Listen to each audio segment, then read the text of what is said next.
Hypomanic episode. Everyone knows what that is. It's like a mild manic episode, but it is a mental health crisis nonetheless. But I decided it's my last one. It's my last ever mental health crisis because I'm 42 now. And I realised the other day, it is so much harder to pull off being unstable as you get older, right? It just doesn't work. I was reading a biography of the poet Sylvia Plath, who famously put her head in the oven at the end of her life. But Sylvia Plath was actually a really sexual, charismatic woman.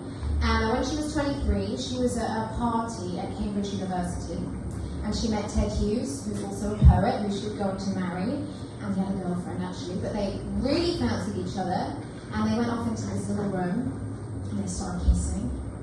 And he started kissing her neck. And she bit him so hard that it bled. And when I read that, I was like, oh my God, that is so sexy and wild and intense. But if you do that when you're 80, that's just dementia. So I decided, okay, I'm not going to be crazy anymore as I get older. I'm going to get a grip on things, and I'm going to really engage with all the mental health kind of mindfulness and meditation stuff that the NHS is really pushing. And I think that's good because we spend so long kind of wanting things that we don't have and trying to change things. And I think it's time to just accept things as they are. Just take the moment for what it is. So if you're thinking, oh my God, I can't afford to pay my rent, what the NHS, which is an evidence-based organisation, what they're telling you is, just take that thought and just let it go. And accept the moment for what it is, right? So you might find yourself in quite a difficult moment, that is true.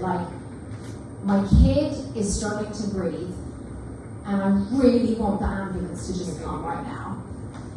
And that moment might last anywhere between 5 and 36 hours. But I think we can all agree the best thing to do in that moment is to just let the desire for an ambulance go. Because it's not coming. Okay, we know that the ambulance isn't coming. And while this is a good strategy for me personally, and I recommend it on a kind of individual level, it is a stroke of genius on the part of the NHS to push this on us, right? Because unlike the private sector who are want this, want that, desire, the NHS is so strategically underfunded that they're please do not want even the most base level of care, They're don't want chemotherapy, please don't want surgery, do not want a functioning respiratory system. They're just telling us, accept your body for how it is, right? That is body positivity. It's here's my tumor, here's my open wound, here's my gangrene. Just accept yourself for how you are. But of course, as well as being kind of underfunded and unable to provide basic health care at the moment, the NHS is also going through a massive staff shortage.